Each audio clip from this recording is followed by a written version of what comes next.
अस्सलाम वालेकुम व्यूअर्स। आज की वीडियो में जो है वो पेपर प्रेजेंटेशन काफ़ी व्यूअर्स जो है रिक्वेस्ट कर चुके हैं, बार बार रिक्वेस्ट कर चुके हैं कि मैथ की प्रेजेंटेशन भी अपलोड करें।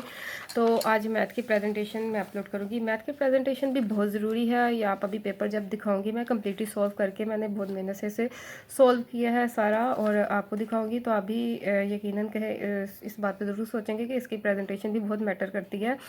तो प्रेजेंटेशन की तरफ चलते हैं। सबसे पहले मैं आपको जैसे कि हर वीडियो में बताती हूँ, क्योंकि काफ़ी जो न्यू व्यूअर्स होते हैं उनके लिए स्केल जो है आप बोर्ड के पेपर में।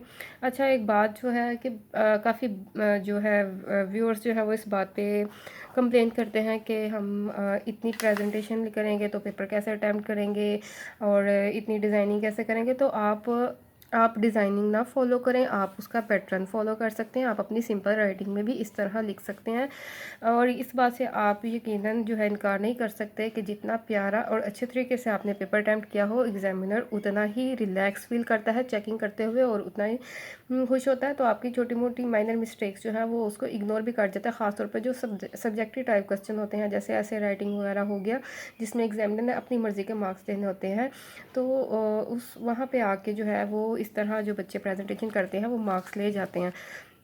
और इंशाल्लाह जो मेहनत जिन्होंने अच्छी तरह अटैम्प्ट भी किया, सारा कुछ लिखा है और प्रेजेंटेशन भी ऐसे दी है, तो वो यकीनन टॉपर्स में आ जाते हैं बच्चे।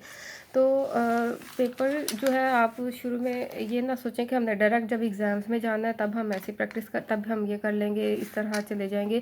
तो ऐसा बिल्कुल भी नहीं है, फिर वाकई आपका पेपर जो है कंप्लीट नहीं होगा। आप जब अभी आपके सेशन चल रहे हैं, आप सेशन के दौरान में जब आपके टेस्ट सेशन होते हैं या आपके प्री बोर्ड्स होते हैं और मिड टर्म्स होते हैं, आप उनमें इन चीज़ों की प्रैक्टिस किया करें। उनमें आप देखें कि आप विद इन टाइम कंप्लीट कर पाते हैं कि नहीं, आपकी स्पीड जो है हैंड राइटिंग से स्पीड उसको इम्प्रूव करें। यानी आप सारा कुछ जो है उसमें आजमाएं, फिर जाके जब आप बोर्ड के पेपर में बैठे तो आपके लिए एक नया काम ना हो, बहुत आप रिलैक्स फील करें और ईजिली फटाफट पेपर भी अटैम्प्ट कर लें और प्रेजेंटेशन भी दे दें।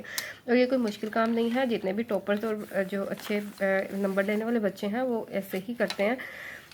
अच्छा जी, सबसे पहले देखें मैंने एक लार्ज स्केल लिया, एक स्मॉल स्केल। लार्ज स्केल जो है वो मैं एंड पे जो है ये मार्जिन लाइन्स के लिए यूज़ करूँगी, वन साइडेड मार्जिन लाइन।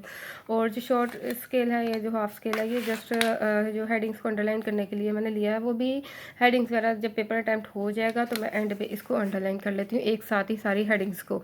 साथ साथ करने बैठेंगे तो टाइम काफ़ी कंज्यूम होगा, अपने टाइम को भी सेव करने के तरीके सोचने हैं। इसके साथ जो है आप एग्ज़ाम्स में एक इंक पेन, या अगर आप जो भी जेल पेन यूज़ करना चाहते हैं, मैं इंक पेन ही यूज़ करती हूँ, यही बेस्ट रहता है स्पीड के लिहाज से। इसको लेके जाएं, और उसके साथ जो है मैंने ये दो मार्कर्स लिए हैं 605 के। अब ये 605 जो है ये अगर आप मार्कर देखें इसको, ये कट मार्कर है, जैसे मैंने हर वीडियो में बताया है। इसको ब्लेड से मैंने कट किया है हल्का सा बारीक सा, ताकि जब मैं इस स्केल से लाइन लगाऊं तो ये डबल लाइंस आए। ये जस्ट जो है मार्जिन लाइंस के लिए है और हेडिंग्स को अंडरलाइन करने के लिए। इस पर आप कोई निशान या कोई इस तरह कागज़ टेप से चिपका कर ले जाएं, ताकि बार बार कन्फ्यूजन ना हो कि ये मार्कर है कि ये मार्कर है। आप इसको जो है एंड पे यूज़ करें जस्ट लाइनिंग और अंडरलाइन करने के लिए। और एक ही मार्कर है 605, इसको मैंने कट नहीं किया। ये जो आप जैसे देख रहे हैं बोल्ड हेडिंग्स, ये मैंने इसके थ्रू दी हैं। इसके अलावा ये 604 मार्कर है, कट मार्कर है। मास्टर की कंपनी के ये मार्कर हैं, इजीली अवेलेबल हैं या बुक शॉप से मिल जाते हैं और यहाँ स्टेशनरी शॉप से। अब ये देखें, इसकी जो है टिप तरह बारीक होती है, वो मैं मेन सब हेडिंग्स के लिए इसको यूज़ करती हूँ। और अगर आप साथ सिंपल मार्कर भी लेके जाना चाहते हैं, जैसे ये मैंने बीच में प्रोमिनेंट करने के लिए लिया, तो आप वो भी रख सकते हैं। नहीं तो आप इसी बारीक टिक वाले बारीक जो निब वाला मार्कर है, आप उसके लिए भी ये यूज़ कर सकते हैं। तो ये आपकी जो है साथ स्टेशनरी होगी। इसके अलावा आप देखें, सबसे पहले प्रेजेंटेशन की तरफ आते हैं। तो आपके पास जैसे ही शीट आए आप उसको फ़ौरन पकड़ें और उसको ऐसे यहाँ पे इस तरह फ़ोल्ड करें, क्योंकि पिनअप ओके आएगी। तो और एक ऐसे फ़ोल्ड करें, ठीक है। ये बिल्कुल आपने ऐसे निशान अपने लिए मार्जिनलाइज बना लेनी है, फ़ौरन ही मार्जिन लगाने की ज़रूरत नहीं है। या हो सकता है कि आपको पेपर मिलने में ज़रा लेट हो, शीट पहले मिल जाए, आप तब जितने भी मार्जिनलाइज लगा सकते हैं पूरी शीट पे लगा लें। और साथ ऊपर जो है हेडिंग्स, ये आपको पता है ये देनी ही देनी है, वो उससे शीट मिलने पेपर शीट मिलने से पहले ही आप दे दें।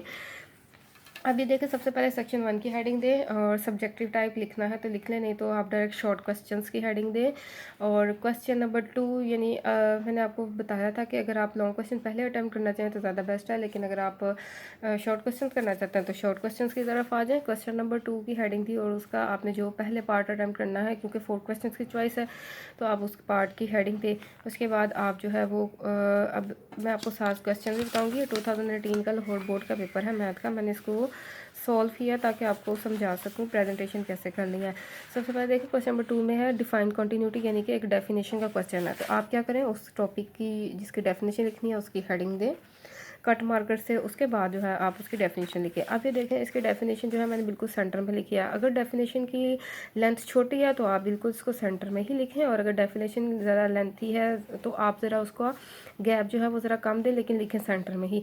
और अगर ज़्यादा लेंथी हो तो आप जस्ट उसको सिंपल कंप्लीट यानी कि गैप ना दें, उससे लिखें और इन्वर्टेड कॉमास में लिखें। अब इसमें जो कुछ पार्ट्स जो थे मैंने प्रोमिनेंट करने थे, ये जो कुछ पॉइंट्स होते हैं, जैसे मैंने f(x) फंक्शन को, डोमेन को और ये लिमिट्स को प्रोमिनेंट करना था, तो मैंने इसको सिंपल मार्कर से लिख दिया। तो इस तरह एग्जामिनर जब एकदम पेपर चेक करेगा उसके पास एक तो इंप्रेशन अच्छा पड़ेगा, दूसरा उसको खुद ब खुद वो चीज़ें नज़र आ रही होंगी जो कंडीशंस है इस तरह, तो वो फ़ौरन ही आपको चेक करके मार्क्स दे देगा, रिलैक्स फील करेगा। और पहला पेज जो है आपके पेपर का वही आपका फर्स्ट इंप्रेशन है एग्जामिनर पे, उसी से वो जज कर लेगा कि इस बच्चे का पेपर अच्छा है और आगे पेपर इसका कंप्लीट होगा, नीट क्लीन होगा और इसने अच्छा अटैम्प्ट भी किया और अच्छा लिखा हुआ है। तो आपने उसको एग्जामिनर को बताना है, क्योंकि आप एग्जामिनर आपको बाय फेस नहीं जानता, वो आपको बाय पेपर वो माइंड में आपका कॉन्सेप्ट बनाएगा कि बच्चा इस टाइप का है। ठीक है, अब आपको देखें, अगर आप एकदम फर्स्ट पेज देख रहे हैं, पेपर आप चेक करने लगे हैं, तो आप इतने गंदे पेपर्स में आपका अच्छा सा पेपर जब एग्जामिनर को नज़र आएगा तो खुद ब खुद उसके लिए एक अच्छा इमेज बन जाएगा। इसके बाद अब आपने बार बार एंडिंग लाइन नहीं लगानी है, शॉर्ट क्वेश्चन में एंडिंग लाइन नहीं लगानी। जब आपका क्वेश्चन नंबर 2 कम्प्लीटली अटैम्प्ट हो जाएगा फिर आप एक दफ़ा एंडिंग लाइन लगाना। आपने नेक्स्ट पार्ट लिख करना है अटैम्प्ट, तो आप क्या करें, लाइन स्किप कर दें और नेक्स्ट पार्ट की हेडिंग दे दें। नहीं स्किप करना चाहते तो आप ना स्किप करें। अगर आपकी हेडिंग तरह राइटिंग बड़ी है और आपको लग डर है कि शीट्स कम पड़ जाएंगी, आप स्किप मत कीजिए, आप यहाँ पे पार्ट मेंशन करें। और उसके बाद अब आपको, क्योंकि अब मैथ के क्वेश्चन जो है या सोल्यूशन वाले होते हैं या प्रूफ वाले होते हैं, तो आप इसलिए सोल्यूशन की हेडिंग देंगे। अगर प्रूफ डैट का क्वेश्चन है तो आप प्रूफ की हेडिंग देंगे, सोल्यूशन। और उसके बाद आप क्वेश्चन जो है वो सॉल्व कर लें।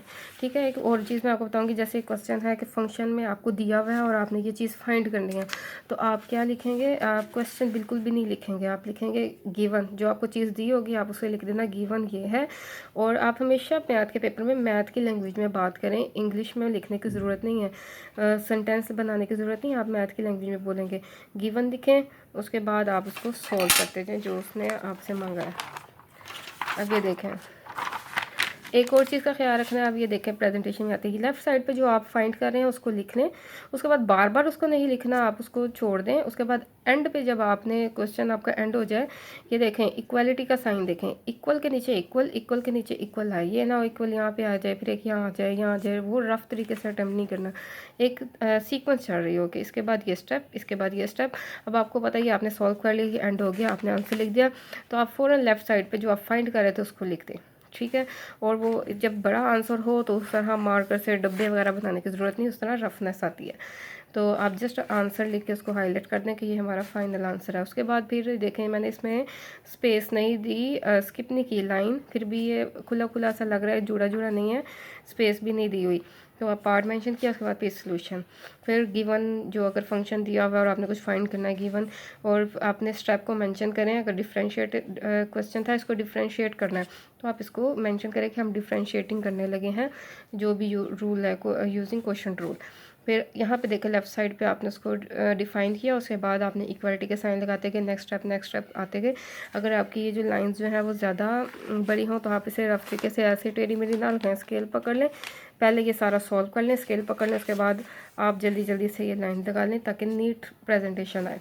उसके बाद फाइनल आंसर था वो ज़रा छोटा था तो मैंने उसको मार्कर से लिख के प्रोमिनेंट कर दिया। ये ज़रा लेंथी था तो मुझे मार्कर से लिखने की ज़रूरत नहीं है। बॉक्स बिल्कुल भी मत बनाए, वो बहुत रफ लगता है। इसके बाद नेक्स्ट पार्ट जो है उस तरह आपने, अब ये क्वेश्चन था, इसको फाइंड करना है, सिंपल ये क्वेश्चन है, ये देखें ये क्वेश्चन है कि इस लिमिट को वैल्यूएट करें। तो आपने इसको मैथ की लैंग्वेज में कैसे लिखना है, जस्ट ये लिमिट लिखनी है, इक्वल करके क्वेश्चन मार्क लगा देना, यानी आप उस एग्जामिनर को बता रहे हैं कि हमने ये चीज़ फाइंड करनी है। उसके बाद जस्ट इसको सॉल्व करना शुरू कर दें। I am sorry.